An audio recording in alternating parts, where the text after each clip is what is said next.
Harihi Om.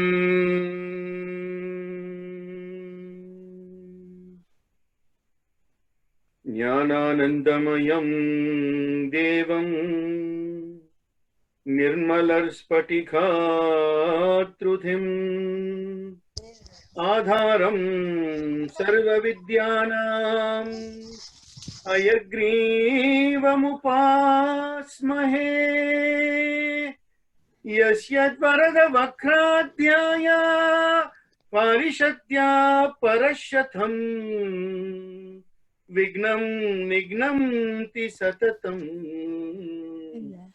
Vishwashremam Tamashraye Gurur Brahma Gurur Vishnu Gurur Devo Maheshwaraha Guru Sakshat Parabrahma Tasmai Shri Gurave Namaha Gurave Sarvalokanam Bisaje Bhavaroginaha Nidaye Sarva Vidyanam Sri Dakshinamurtaye Namaha Ramanujadaya Patra Jnana Vairagya Bhushanam Srimad Venkatanarthayam Vandhe Vedanta Deshikam Sadashiva Samarambham Shankaracharya Madhyamam Asmadacharya Paryantam Vandhe Guru Parampara Harihi Om Tat Sat Sri Narayanarpanamustu. Sai Ram, and welcome to week 4 of Bhaja Govindam. So we've looked at 10 verses so far. I'm just going to go through that, and then we'll start off with verses 11, 12, and 13 for today's session. So, Bhaja Govindam, Bhaja Govindam, Govindam Bhaja Mudamate, Samprapte Salnihite Kale, Nahi Nahi Rakshati Dukrin Karani, Muda Jahahi Danagama Treshnam, Guru Sadbuddhyam Manasi Vitreshnam, Yallabase Nija Karmo Patam, Vittam Tena Vinodaya Chetam, Nari Sthana Bharesham, Dustvama Havesham, Etan Mam Savasadi Vikaram, Manasi Vichintaya Varam Varam, Nalini Dalagata Jalamati Taralam, Tatvarjivitamasi Chaya Chapalam,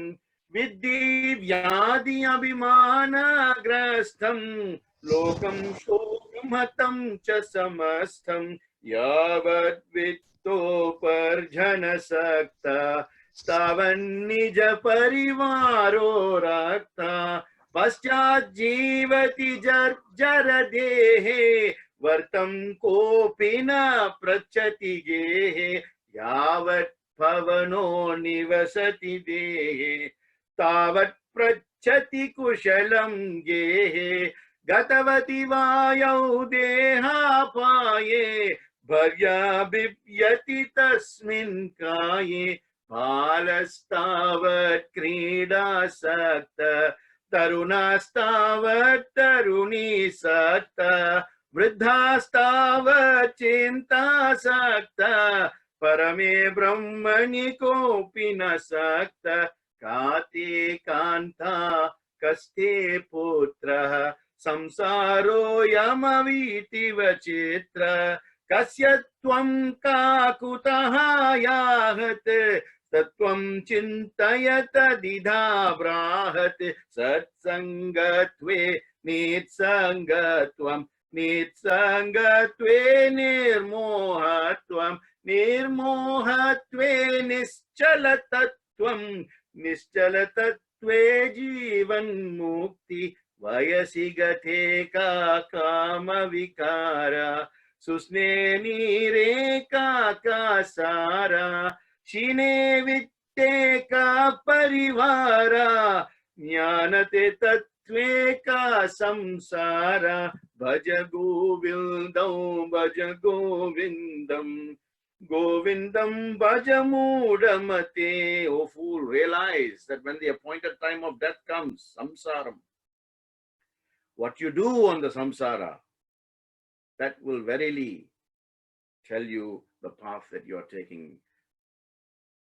Samprapte sannihite kale nahi nahi rakshati dukringarane. All this that you have accumulated will not save you except your good grace and the anugraha of God.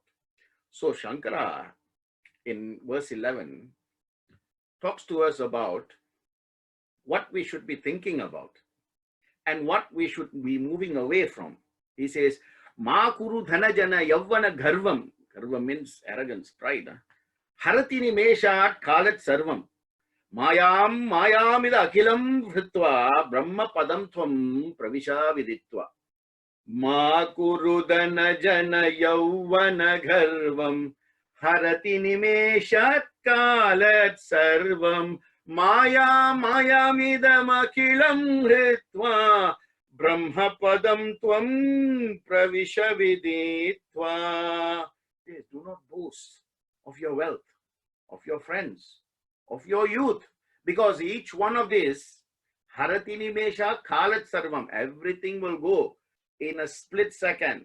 Nimesha khalat sarvam, the time will completely destroy, annihilate all this wealth, friends, youth, So he said, Maya, mayamidam akhilam hritva. Muda, free yourself from the illusions of the world of Maya. Brahma padam tvam, that means attain. Brahma padam tvam means attain the holy feet. Because that and only that, pravisha viditva means timeless truth. So in this verse, he's telling us, what are you living?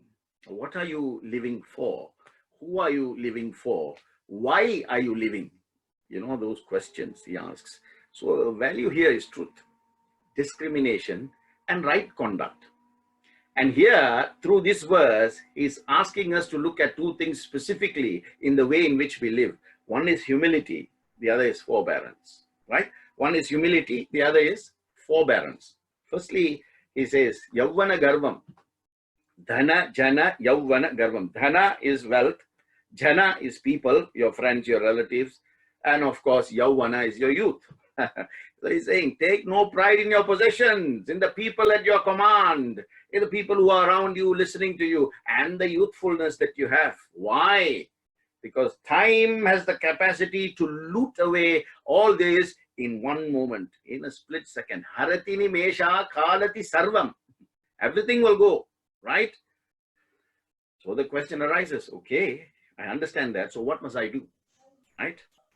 Leaving aside all of this, knowing their illusory nature, realize the state of Brahman, Brahma padam tvam. He says, realize, move away. Don't be Brahmam, Brahmam. Brahmam means you are a corpse, your dead body. From Brahmam, move to Brahman. Through the force of Brahma, or Brahma Chaitanya, or the conscious creative knowledge that you can move yourself from one level of existence and one level of spiritual consciousness to another level of spiritual consciousness.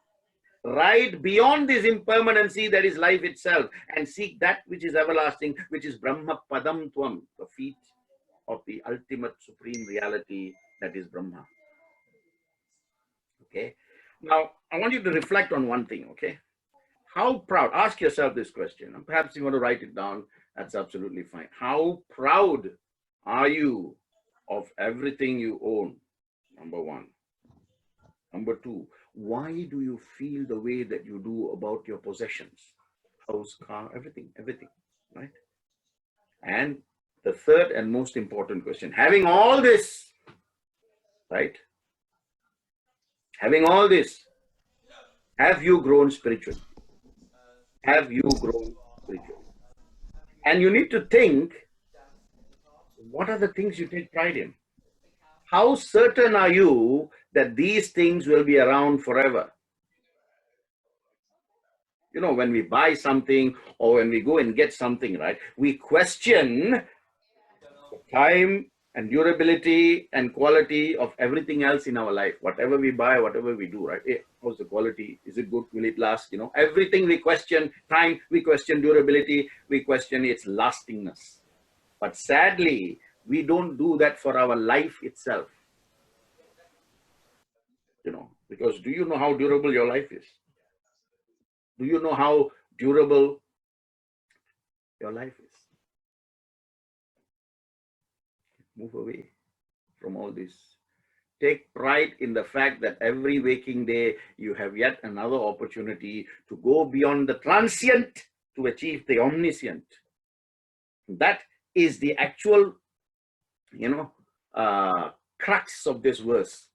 He's talking about how to be humble, how to be how to be in a state of humility all the time. You know, and then there's a story here about Lord Kubera.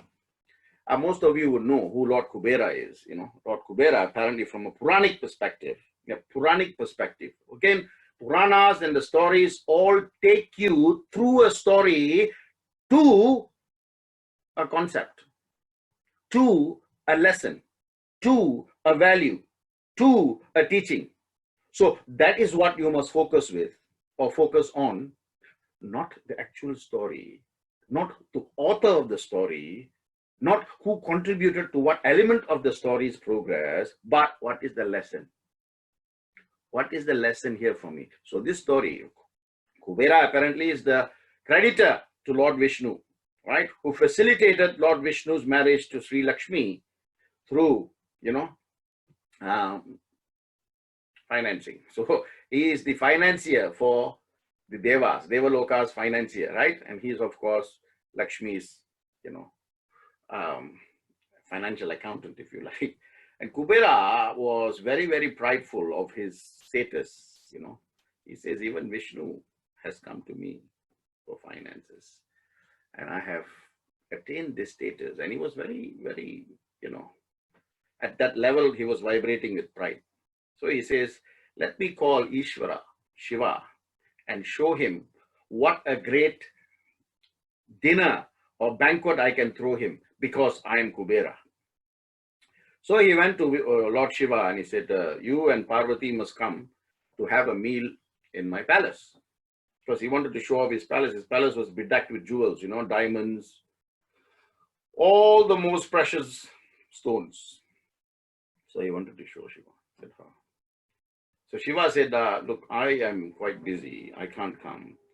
But I will accept your invitation and send my son Ganesha to you. Okay. Of course, Kubera was saying, I called the Lord and he's sending his son. But anyway, he said, okay, as long as someone is representing you and is coming to my house for dinner, it's great. But then Shiva says to Kubera, Ganesha's appetite has no boundary. So I'm telling you, make sure you have enough. Kubera said, look, the whole universe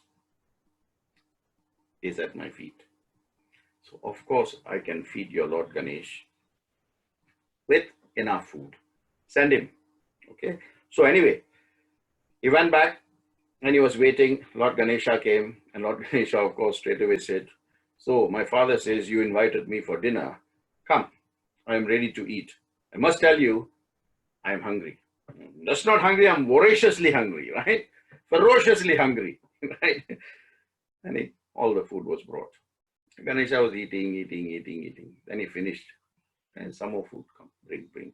So he kept asking and everything was being cooked. This went on for hours and hours until there was no more food in the entire kingdom of Kubera to cook. Kubera finally came to Ganesha and said, I have nothing else to cook. I have nothing else to offer.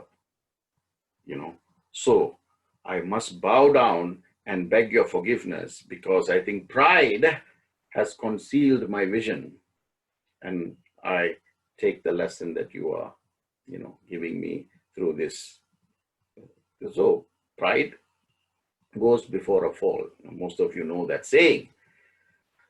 In the lineage of the avatars, as far as Vishnu, the preserver, is concerned, Vishnu had Dashavataram, right? If you look at the fourth avatar, Matsya avatar, Kurma avatar, Varaha avatar, and Vamana avatar. Vamana again took avatar.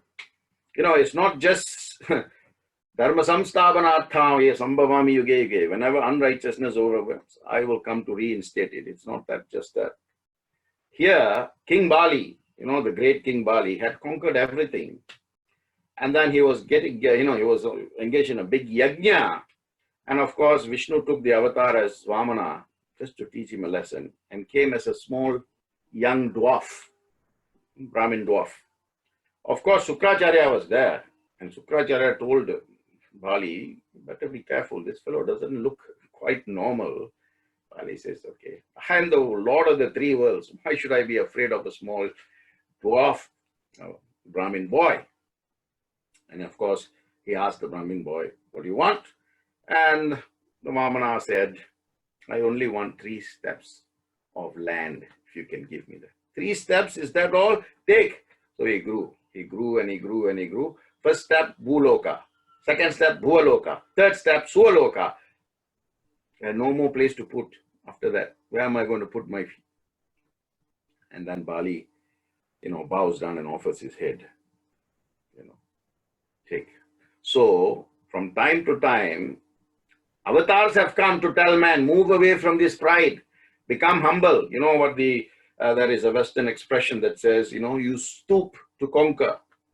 So you must be humble, you must be filled with humility in order for you to rise and continue to rise. Benjamin Franklin said it beautifully. He said, pride is as loud a beggar as want. Want your desires, right? And a great deal more saucier. He says that this will come and eat you. When you buy one thing, he says, buy another. When you buy another, buy another. This thing, once you give way, it is like a cancer, it spreads. And if you think, 1 + 1 is going to give you satisfaction, no. 1 + 1 will equal to give me another one. 1 + 1 + 1 will give me another one. Vivekananda said, only the devil is attracted to pride. No one else, of course. And Buddha also said it beautifully. He said, a proud man is always looking down on things, down on people. If you have more youth, if you are more handsome, if you are more beautiful, you always look down on people who have less youth, less beauty, less looks. And of course, now, this is where you need to pay attention. Buddha says, as long as you are looking down, you cannot see something higher or above you. How beautiful is that? So you move that pride away and you're looking at eye level and you can see above as well. So pride. Ramakrishna also talks about this. He said the proud person always wants to do the right thing. The right thing, not the great thing, right? Wanting to do the right thing does not mean you are doing things right. Simple as that. Yeah. So you got to understand, even in Islam, in other religions, they talk about this because pride is one of the Ashta doshas. I think last week I spoke to you about the Ashta doshas. Yeah, Kama, Krodha, Lobha, Moha, Mara, Mamra, Matsiram, all this. In Surah Al-Kafi, in the holy book of Quran, he says, it is stated, Ahurozi billahi mina ishtonir rajim. He says, this actually means one who has even an iota of pride. Ahurozi billah. Only the devil will be attracted to this. You will never enter paradise. Right? Only the devil will welcome you with open arms. One who has even an iota of pride.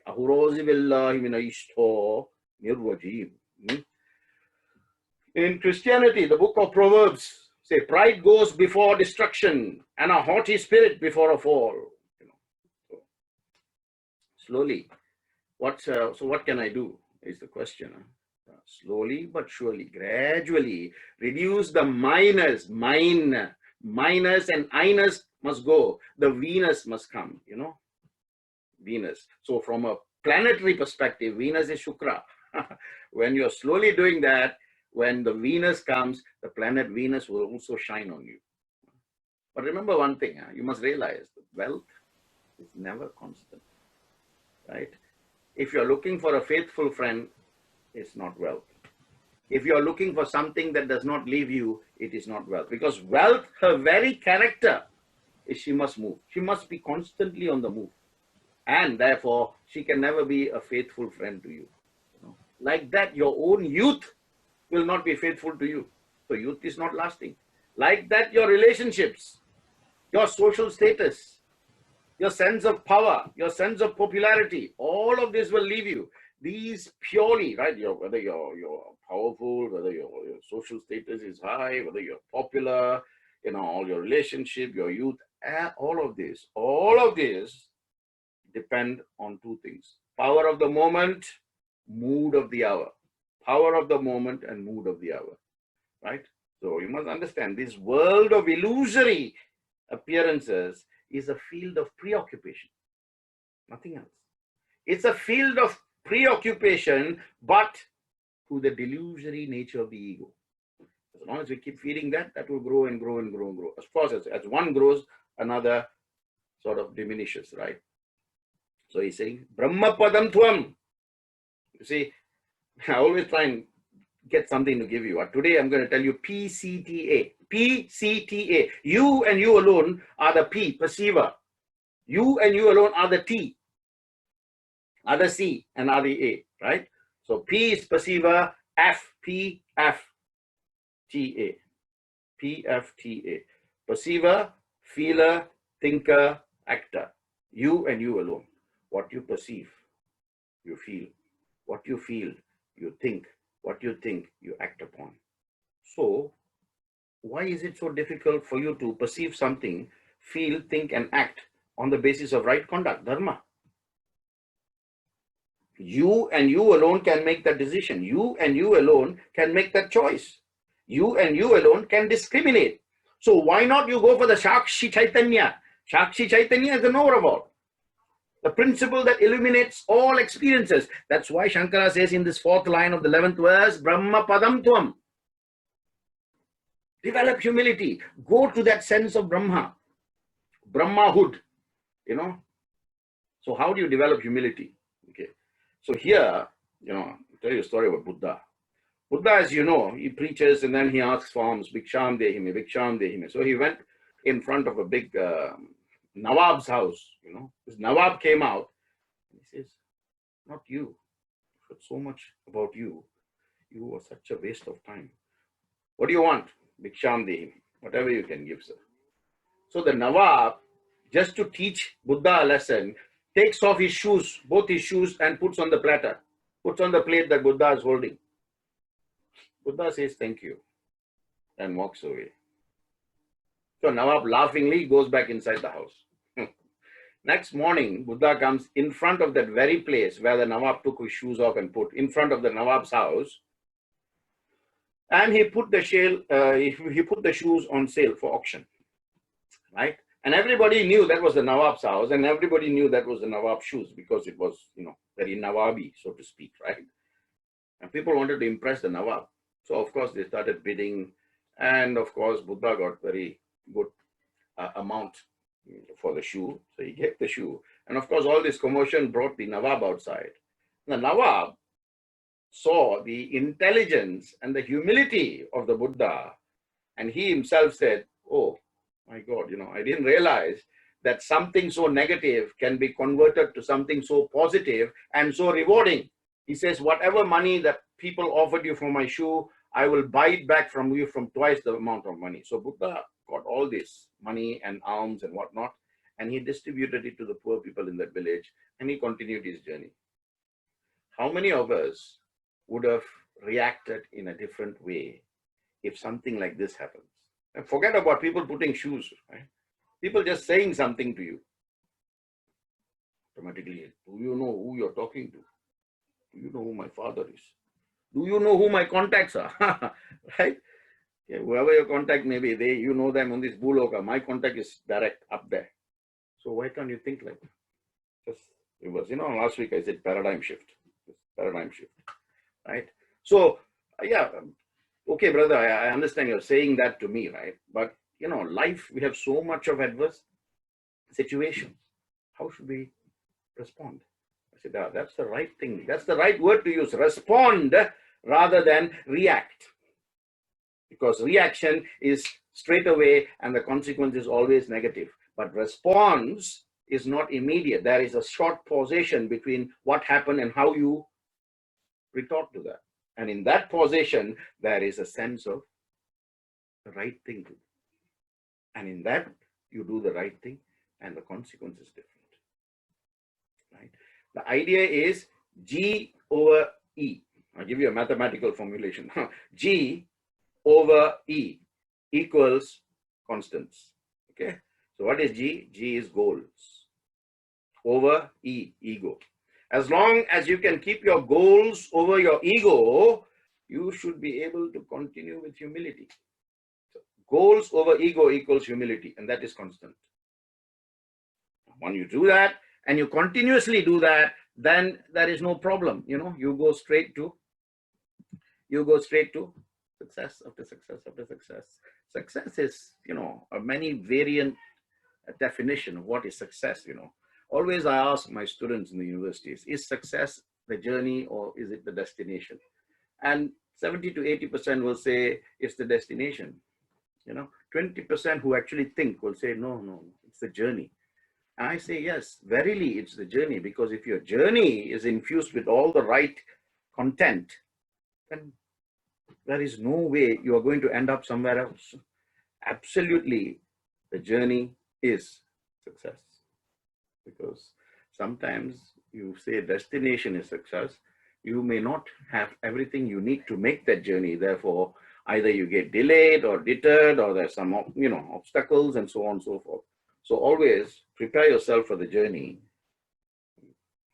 In your focus, of course, you will reach the destination. So that is verse 11. Do not take pride, right? So verse 11 equals humility, being humble, not being full of pride and full of your pride equals ego. Simple as that. If ego goes, then he comes. He goes, he comes. He goes, he comes. Simple. Okay. Verse 12. Dinayaminyau sayam prattaha shishirasavantau punarayataha kala kridati gachatyayu tadapi na munchatyasha vayu. Beautifully saying. Dinayaminyau sayam pratha shishirasavantau punarayatha kala kridati gachatyayu tadapi na munchatyasha vayu. Dina minyau sayam prataha sisira vasantau punarayataha. Basically, it means day and night, dusk and dawn. Sisira vasantau, spring and winter, come and go. Punarayataha. Punarayataha, that means comes again and again, isn't it? Every day you have day and night. Dusk and dawn, springtime, wintertime, summertime, autumn, all this come and go. Kala kridati gachat vayu. So kala, time, place and life ebbs away. Slowly, just erodes little by little by little by little. We know this. We know every day there's a day and night. We know every day, there is dusk and dawn. We know all the seasons come and go. And we know every day we are getting older. We are getting, little and lesser and lesser of what we used to be. But the last line, that is the scalpel for you, right? The last line, remember in the first week I said, Shankara's words are like a scalpel. It just cuts deep into your heart of worldliness and removes the tumor of ignorance. Same thing, right? Tadapi, however, na munchat yasha vayu. He's saying, however, you know this, but still you cannot control the storm of desire in your life. Yasha vayu. Vayu means air, wind, right? The powerful storm that your desire creates in your life. That you don't realize, that you don't control. So, this verse, verse 11, he talks about how to move away from pride and how to be humble, how to infuse humility with yourself. Now, what happens if you do that? Verse 12 tells you, peace and contentment. Peace and contentment. But peace dash contentment, that dash is what I want you to think about. Peace dash contentment. What do you think that dash is, right? So let us see. Now, in this verse again, Shankara talks about the transiency of life. Life is transient. Remember I said to you in verse 11, move from the transient to the omniscience. Seasons will come and go. In the same way, seasons will come and go. In your life, there will always be ups and downs. So long as you have desire, there will be ups and there will be downs. Achieve desire, up. Desire not achieved, down. Happiness and sadness is directly dependent on thought process. Day by day, does your desire increase or does your desire decrease, or there is a standard operating procedure as far as your mind is concerned? Sorry, there is no desire. Today, what shall I eat? Today, what shall I wear? I wore that shirt once. Okay, I'm not going to wear it. Wear something new. But I don't have. Okay, straight. Call out Bhagavan Google and go online shopping, you know. You get online darshan from the shops, right?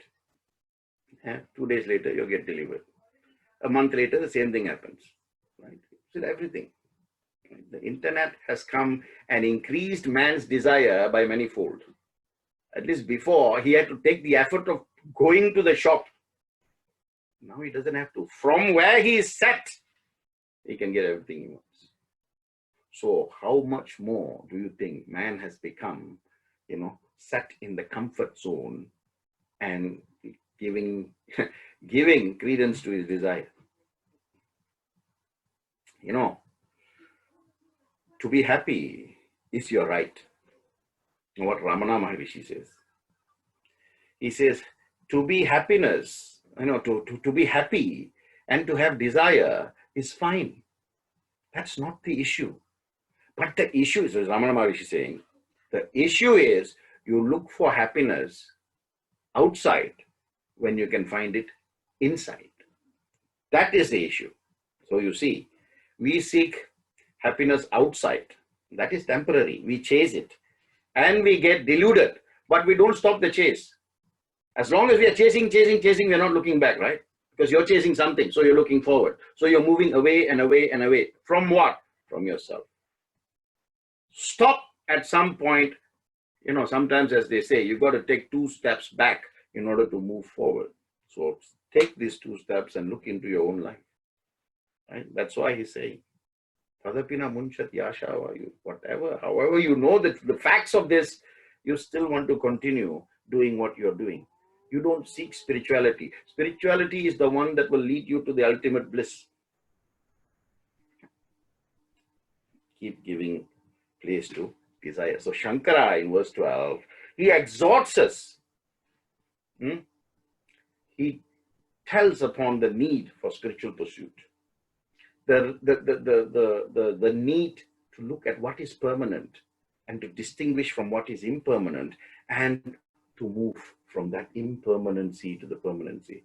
This is all easier said than done, brother. So how can we do this? Okay. Try and remember God daily as much as possible in your times, in your life. You know. See, this is why the 4 ashramas are important, you know, brahmacharyam, grahastha, vanapadishta, and sannyasa, right? So only when you remember God when you are young, will you be able to carry that into your grahastha life. And only when you remember in your grahastha, will you be able to carry all of that into your vanapadishta stage. And then when the time is right, you go into sannyasa. There is no time to waste. You must use all your senses, your pancha indriyas. And you must use your wisdom or buddhi, or intellect, to remove these desires. Remember I said desire, D-E-S-I-R-E, desire yourself from these desires. Otherwise, it will push you deeper and deeper into the ocean of want. The ocean of want, you know, it will push you deep inside the ocean, this desire, right? So that is why, one reason why Swami introduces Sealing on Desires program. This is how. What is the importance of the sealing? Sealing on desires. Cut it at one level, right? And then live within that level, vibrate at that level. Then you'll be happy. Once you accept, once acceptance, Once you accept, being aware does not mean you accept, right? Knowledge, awareness, and acceptance are three different things. So knowing something does not mean you are improving, you are progressing. Being aware of something does not mean you are progressing, you are developing, you are evolving. But accepting something is the first stage that pushes you, that propels you onto the path of progress as far as spirituality is concerned. So Swami's program, Sealing on Desires, he's telling everybody, right? Every single person, through your own living, through your own life, you have to be, do, and tell. Not do as I say, but do as I do. And that is why his catchphrase is, my life is my mission. My life is my message. So your life should be your message. What is your message? Your life should not be my message, because that is my life. I have given you the message. Now what is your life message? Own living, right? Nowadays, if you look at, see, this is what Shankara is saying. He's saying, if you look at the modern day, parents have an equal role in spoiling their children, in spoiling their grandchildren, Of course, we live in a world of technology, we live in a world of gadgets, we live in a world of expensive goods. So that is not an issue now. Parents will buy, grandparents will buy. Here is where you need to distinguish between love, prema, and infatuation or moha, right? Some people, in the name of thinking that they are showing love to their children or grandchildren, it is actually an infection. It's a thoughtless love. Yes, thoughtless love is infatuation. Everything you want, whatever you want, you can get. I didn't get it when I was, young, because, my father's economic status was such. But now, yes, whatever you want, I can afford it. No problem, right? You don't have to do that, because the outside world is so filled with materialism, and the media will do that job for you, right? And that is why when children have something and their friends get something else, they want to get that. You get them that, and some other friend has got something, they want to get that. So this is a continuous thing, and you're actually training them to give in to their desires. You can only stop if you yourself are doing it, because desire has no limit. The very creature is limitless, right? So the more you satisfy your desire, the more desires come. The more you crave, the more you desire. The more you desire, the more you crave. Craving and desire, they are like twins, Once you realize and accept the fact that what I have is enough, I'm comfortable, then, you're fine. Because remember, time is a passing. Kala kridati. Yachat gayu. Time is passing. Time and tide waits for no man, not even the king. If you do not instill all this right conduct, humility, love, love in yourself and in your children, if you don't do it now, then ask yourself when. When are you going to do this? You got to learn to be happy. Only when you're happy and you're vibrating constantly in that happiness, will that happiness lead you to contentment. And only when you're vibrating constantly and consistently in contentment, will it lead you to bliss. And of course, once you are in that state of bliss, Parabrahman is not far away. Well, if you remember, last week I told you that bhajan, Satyam, Jnanam, Anantam, Brahma. Truth. If you vibrate in truth all the time, it will lead you to Jnanam, or wisdom. If you constantly vibrate in wisdom, where your intellect is moving your mind in the right direction, then that will lead you to Satyam, Jnanam, Anantam. Anantam is bliss. Anantam to Paramanandam, Paramanandam to Parabrahmam. There you go. All this has already been said to you. And you have seen the people in this Bhuloka who's achieved that. All the rishis, all the saints, all the acharyas, Shankara one, Raghavendra, Ramana Maharishi, Vivekananda, Ramakrishna Paramahamsa, Yogananda, all these have come and they've shown you. Yes, it is very achievable. I am here, I am in this earth, I am living just like everybody else, but I am vibrating at a higher level. So can you. So, so can you. So you have to be learn. You have to learn to be happy, right? It's just like a skill that you learn, you practice, and the more you practice, the better you become. Happiness is something that you must learn to inculcate into your life. Happiness means accepting that what is given is enough. Is enough. The moment you know it is enough, you're at a different level. You know, there was once a king. Kings, of course, they live a very luxurious life, you know, but he was not very happy at all. He always used to look at other people and think, these people don't have as much as me, but yet they are so, so happy. So one day he was walking in his palace and he heard someone singing. He went, he saw it was the cook. And the cook was going about his work, but he was very happy, happy, singing, going about his job, right?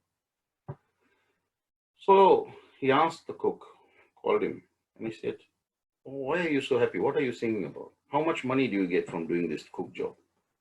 So I said, "Sir, whatever I get is enough for me, my wife, and my 2 children. We have a small house, we have food to eat, we have place to sleep, I have work. So everybody is happy doing what they're doing."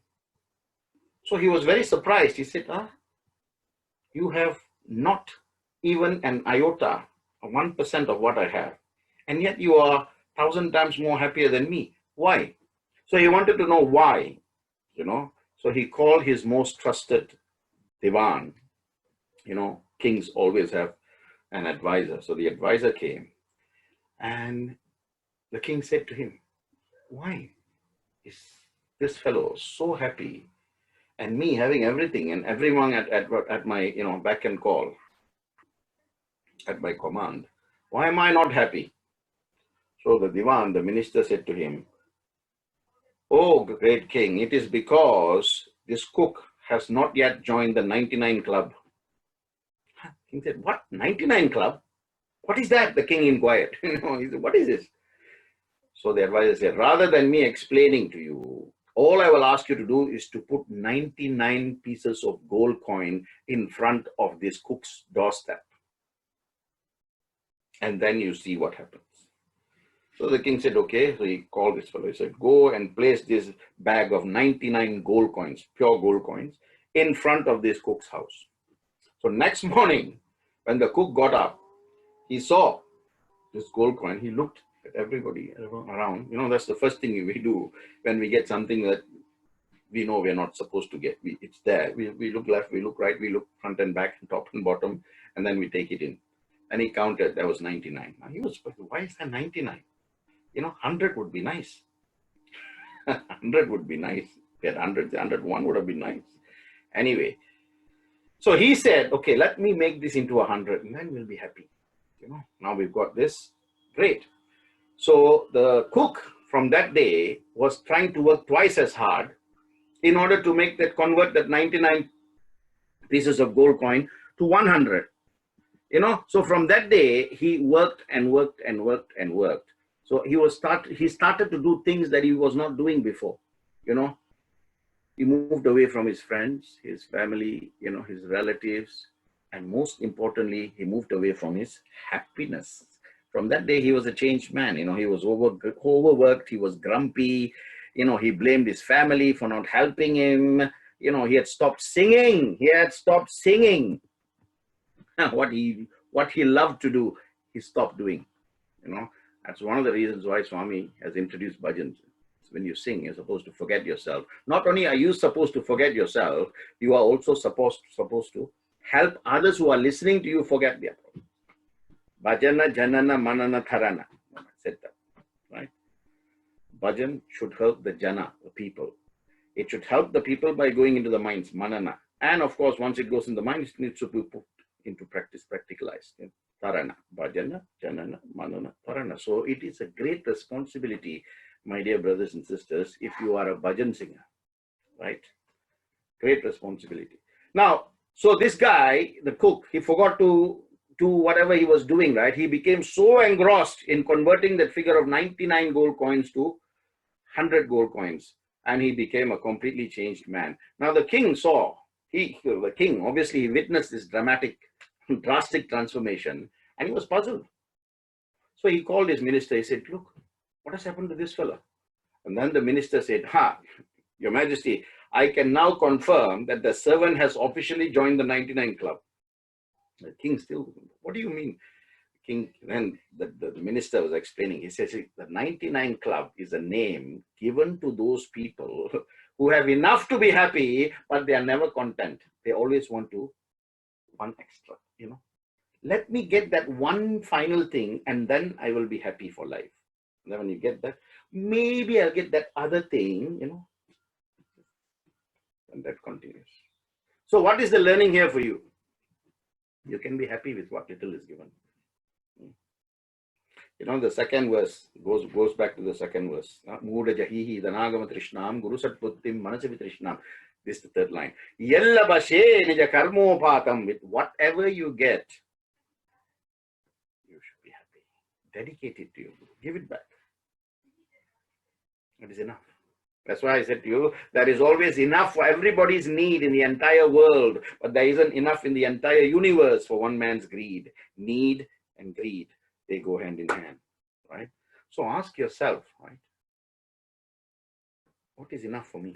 What is the definition of enough for me? And when will I say this is enough? Money? You have money? Okay. Money can buy you a house, but not a home. Money can buy you the best bed, but not sleep. Money can buy you a best clock, but not time. Money can buy you a book, but not the knowledge. Money can buy you food, but it cannot give you appetite. Money can buy you friends, but not love. So you tell me, what is the use of that money that you have when it's absolutely futile in giving your needs, but addressing your wants? The time moves on. Life is at times mercy. What you thought once ago is going to be the future is now. What you thought was going to be a future is actually now. And what you think is going to be future will come, but the now will come. The question is, do you keep living futuristically? Remember, I said to you, the past is history, the future is mystery, the present is a gift. Live in the now, live in the here, and live in the now. I know it's difficult, but that does not mean we must keep trying. That is the very basis of human birth, isn't it? Manusha Janma Durlabham, said to you. The most gifted life you can have is the life of a human. Manusha Janma. Because only a Manushas can go to the next stage, which is Purushas. Right? What desires affected everybody, Even the great Sita, desire for the fleeting, delusory golden deer was at that time seemingly more powerful for Sita than her infinite love for her divine beloved Rama. This is the delusion. This is the Maya. This is the illusion. That was in Treta Yugam. Maya in Kali Yugam has come with a vengeance. This is Maya with a vengeance. So you can imagine it's how many times more powerful. That's why your vision has got to be unperturbed, undisturbed, unfailing to know the truth from the untruth. That's why we say these prayers, every time after bhajan we say, Brahadharanya Upanishad. Lead me from the unreal to the real, from truth to from untruth to truth, and from death to immortality. Same thing, if you look at the Isavasya Upanishad, it says, Hiranmayena Patrena Satyasya Hitam Mukham. So it says a golden disc has the capacity to completely obscure truth. Hiranmayena Patrena Satyasya Hitam Mukham. A golden disc can cover the brilliant face of truth. That is why the most famous saying in India is Satyameva Jayate. Only the truth will win. Truth alone triumphs. Satyameva Jayate. If we just start with that means we don't say anything else other than truth. Right? One of that truth is verily the moment is now. The only moment is here and now. Be intensely aware of this, and once you're aware of this, accept that as a fact. Drop all other preoccupations and focus on the essentials. Focus on the current. Then you are on track. You have begun your journey in the right path. Remember, the only thing that does not change is change. Change itself is constant. Everything else differs from time to time. So I want you to try this. Name 5 things of your interest. Name 5 things of your interest that come and go every season, for example. What do you think is permanent in every season? What do you think is permanent in every season? Name 5 things of interest that come and go every season, and then think what is permanent. Seek that. Seek that and only that. Then you will know, that you're on the right track. Because those things don't change. That which will change will continue to change. So from humility, he takes us into verse 13. Doing the right thing, dharma, or right attitude. Kate kanta dhanagata chinta vatula kintava nasti niyanta trijagati sajjana sangeeta reka bhavati bhavarnava tarane nauka. Beautiful. Kate kanta dhanagata chinta vatula kintava nasti niyanta trijati sajjana sangati reka bhavati bhavarnavatarane nauka Bhaja Govindam. O madman, O deluded fool, Buddha, why this engrossment in thoughts of wealth? Kate kanta, dhanagata chinta. Your thoughts are always on this dhana and gata, continuously engrossed in thoughts of wealth. Is there no one to guide you? Vatula kintava nasti niyanta. Isn't there no one to guide you? Remember, Trijati Sajjana Sangati Reka. That Trijati Sajjana Sangiti Reka. That means in this world, and there's 3 worlds, Trijana, Trijagat. There are 3 things, 3 worlds. Only one thing can save you in this ocean of samsara. That is Satsanga, the boat of Satsanga. Good company, good people. Then you are constantly moving with the right circle, and that right circle will take you in the right direction. That's why I said the value of dharma, the value of right attitude, and the value of gratitude. 13 equals gratitude. Okay. Now, if you want change, question is, where does the change begin? Remember what the famous words of Gandhi. He said, be the change that you seek outside. Become the change that seek outside. This requires self-introspection. Unless we change ourselves, nothing else can change outside. People won't be changed just because you think change. Right? Situations will not change just because you think change. Otherwise, you have the power to control situations. The way we conduct ourselves should be an inspiration for others. You should live your life. And he said, in the same way Swami's life was his message, my life has verily been my message to everybody around me. The world can be a very happy place, or the world can be a very sad place. It is not the world that makes it happy. It is not the world that makes it sad. It is you who make the world happy. It is you who make the world sad. Of course, you can't look for it outside. Remember what I said to you about Ramana Maharishi. He said, it's your desire to be happy is perfectly fine. It's acceptable. But what is wrong is you're looking at outside. You're looking for it outside when you should be looking for it inside. So again, change should start with yourself, right? Story of a great king. Once he decided to go on a long journey. So, he went and he was doing a lot of walking, So when he came back to his kingdom, he said, that is the longest travels that I have done in my kingdom. And I think our roads require a relaying, So he said, I'm giving you an order now. The entire roads in my kingdom, please, put leather and make it firm so that everybody is comfortable. So again, his minister came to him and said, that's not necessary, Your Majesty. Why do you want to waste so much of resources, so much of money? Instead, make yourself a nice, comfortable leather shoe, and everything else becomes comfortable because you are comfortable. So basically, the moral of the story is, the change must begin with yourself. Then you can say, become, like Gandhi says, become the change that you're seeking outside. Again, moment of reflection, right? I want you to think, do you worry unnecessarily? Why are you worried? At this time, at this moment, you're listening to me, but are you thinking about something and you worry? Oh God. Worry. Do you worry unnecessarily? If you say yes, it's perfectly normal. If you say no, perfectly normal as well. Because as a human, you have the capacity to be like that, right? It's our choice not to be like that, but to be like this, not to be like this, but to be like that. Finish. So yes, if you worry unnecessarily, it's perfectly normal. If you don't worry, it's also normal, right? The idea is to move from one normality to the other normality, right? Anyway, so for those people who worry unnecessarily, let me ask you this question now. Can you change or control the things by simply worrying about it? You cannot.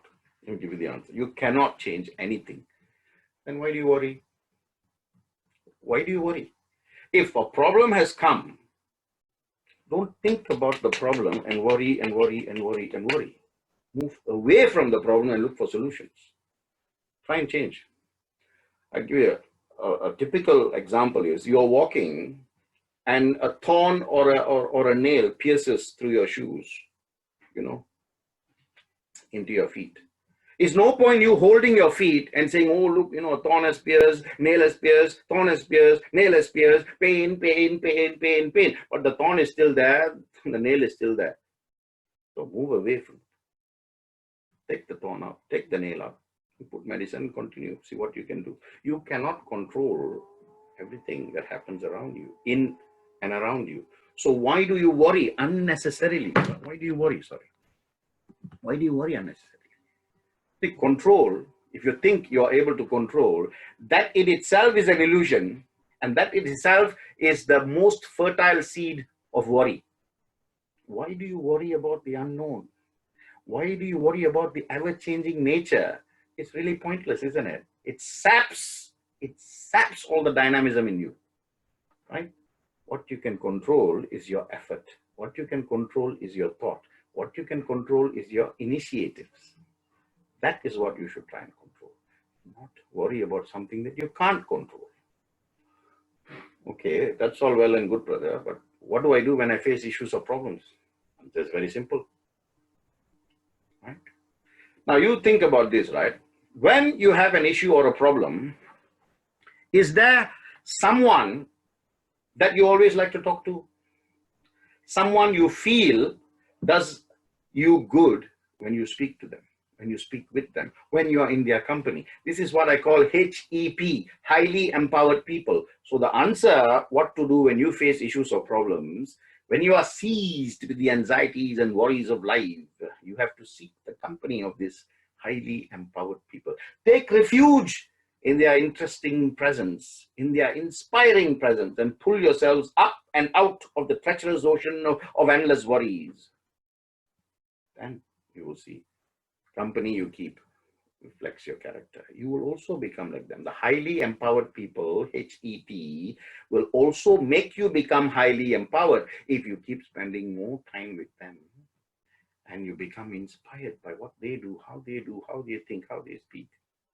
And you also become like that. That's confidence. So it moves you from one level of consciousness to another level of consciousness, purely and solely by your own doing. What does Swami say? Swami says, worry is like a rocking chair. It will give you something to do, but it won't take you anywhere. So why do you worry? Right? Okay, try this. List 5 qualities, right, in people around you. You can take 3 or 4 or 5 or 6 or people, whatever number you take, it doesn't matter. But if you take 3 people, then in each one of them list 5 qualities that you think has inspired you. And then ask yourself, how much effort would I take to imbibe these qualities in my own life? Here's the crunch. Then you ask yourself, how am I inspiring other people around me? How am I inspiring people around me? Shankara says 5 things. You should look at, you should look for, you should look into as far as people around you are concerned. First thing is Dhamma, physical self-control, because when you have physical self-control, Dhamma will lead you to Sama, mental peace. When you have physical self-control and mental peace, Dhamma and Sama, it will create an inner joy, a satisfaction. That is called Santosha. Santosha. 3. When you have physical self-control, Dhamma, that leads you to Sama, mental peace. Dhamma and Sama will give you Santosha, which is inner joy or satisfaction. Then you can go into the 4th thing, which is Swadhyaya. Swadhyaya, that is sincere self-inquiry. And Vichara, which is reflection, introspection. With this, if these are the things you have because of the people around you, you've been inspired by someone's Dhamma, someone's Sama, someone's Santosha, someone's, Swadhyaya and Vichara, then you are Sajjana Sangat. When you are in contact and you are moving with the right people. You are moving with good people. You are moving with highly empowered people. Sajjana Sangati. That's what it means. Gratitude. Again, happiness can only be gotten, can only be enjoyed, can only be experienced if you have gratitude. Gratitude can change your destiny.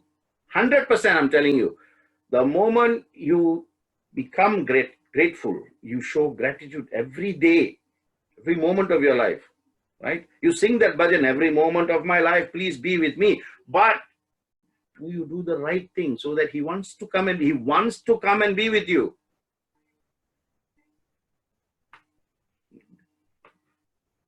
Anugraha, when you have, nothing will come in your way between you and him, right? So let me tell you a story about this small bird that was living in a desert, right? Of course, desert, there are no signs of greenery, completely basking in heat and, sand.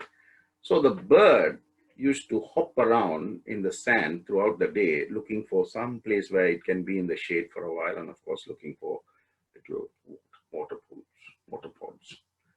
An angel, which was on its way to go and see God, angel saw this little bird hopping helplessly and felt pity and came down and said, "Hey, little bird, what are you doing? Oh, it's very, very difficult here. So, I survived by, just hopping about. And I wish, there was a tree here that I could just take shade and, whatever." And the angel said, "Well, I don't have the power to create a tree in the desert, but I'm going to meet God. Let me ask him if he will, help you by putting a tree in the desert, because there is nothing that God can't do." So the bird said, "Okay, thank you very much." And the angel flew. The angel went to God and said, "God, on my way here, I passed through the desert. I saw this little bird. This little bird was, in a beautiful state. Is it possible for you to put a tree in the desert?" And God says, "It is not my power to put a tree in the desert that is the issue. The point here is there is no tree in her destiny for this period of her life. But you can go back to the bird and pass my message. Tell the bird that, she can hop with one feet and lift the other feet up, and then hop on this feet and lift the other feet up. That way she rotates between her 2 feet and she will not feel the heat so much. She can rest while one foot is up in the air and then rest the other one while the other foot. But most importantly, ask this bird to remember all the good things that has happened in her life and ask her to show gratitude for those things. The fact that she's still alive and she can do what she's doing." So the angel was flying back to earth, saw the bird, came down to the bird and told exactly what the bird was supposed to do. This is the message from God. This is what God is telling you. And then the angel flew off. A few days later, angel was returning back and it saw the bird. I was surprised to see that the bird was sitting on a tree. Well, of course, the angel was happy, but the angel was thinking, but God said that it is not in his power to, to put the tree in the desert, because if the tree was not in the destiny of the bird.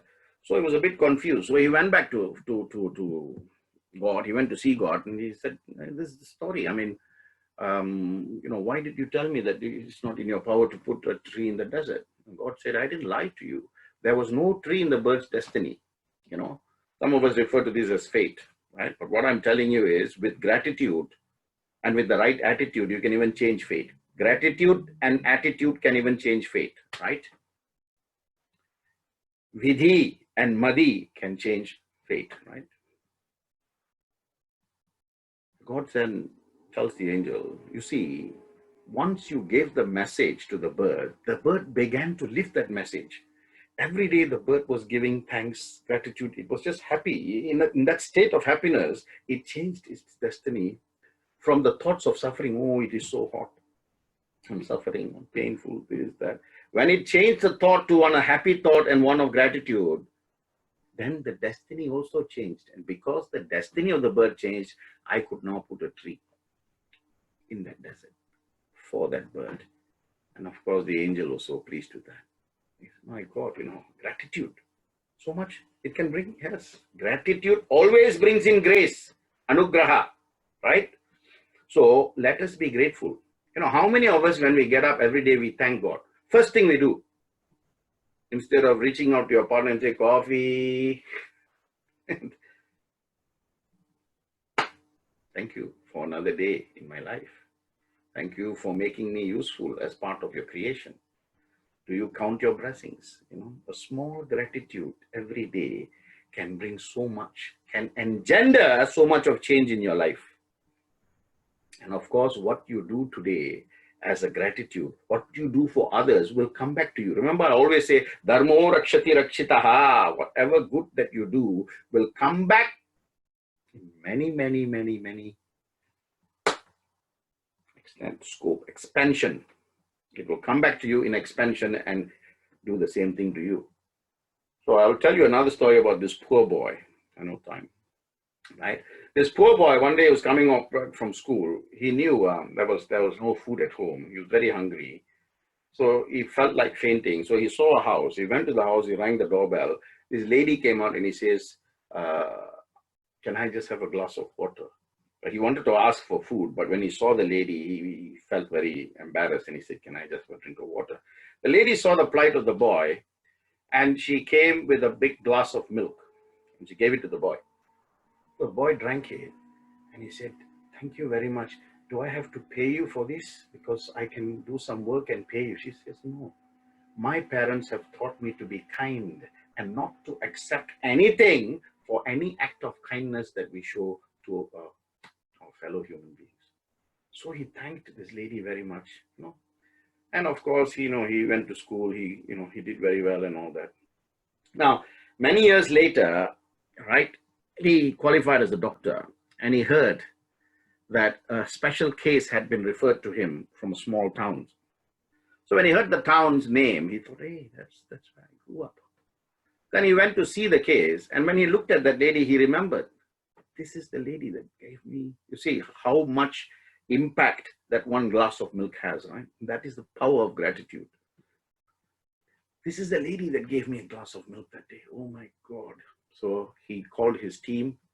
It was a very, very rare disease. And finally, after days of consultation and days of treatment and a huge surgery, the lady was saved.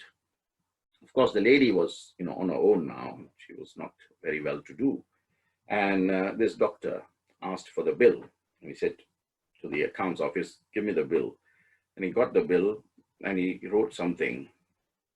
And then he folded it and then he said, okay, go and give it to that patient in that room. And that lady got the bill. Of course, she knew this is going to cost her thousands and thousands of dollars, right? But when she opened it slowly and with trembling fear of what the amount is going to be, she opened it and she saw what that doctor had written, paid in full with a glass of milk. Gratitude. You just try it. Gratitude every day, little by little. Like I say, little drops of water, little grains of sand make the mighty ocean and the pleasant land. Little acts of gratitude, saying thank you little by little, will change your entire life. Isn't it? It is not happiness that makes us grateful, but gratefulness that makes us happy. Ramana Maharishi. Vivekananda also says, be grateful to the man that you are helping, because without his help, you cannot go to God. Swami himself, service to man is service to God. Love all, serve all. Hurt never, help ever. Gratitude, my dear friends, is like a prayer. It's very much a prayer when you say thank you. Thank you to the universe. Thank you to you. Thank you to him. Thank you to her. Thank you. Thank you, God. Every day, give thanks for what you have. And you will see how little by little happiness, is a sea of happiness, comes into your life. Little by little, but surely it will come. Okay? So, how do you do that? Give thanks every day. Every day when you get up, give thanks. Even if someone does very, very minute act, right? When you give thanks for something that is seemingly microscopic, you are creating a place for God to come and grow within you. That's all. Okay? So that is the fundamental message of verse 13. So you see how they connected, right? And this brings us to the end of the Dwadasa Manjarika Stotrams, the first 12. I know it's 13, but the first one, as I said to you, is the chorus, Bhaja Govindam, Bhaja Govindam. Then we looked at 12. So this is the end of the Dwadasa Manjarika Stotrams. From next week, week 5, we are looking at the Chaturdasha Manjarika Stotrams to bring it to a complete 31. Swasti Prajabhyam Parivalayantam Nyayena Madhyena Mahi Mahisha Go Brahmanebhyo Swamastu Nityam Samasta Lokha Sukhino Bhavantu. Harihi Om.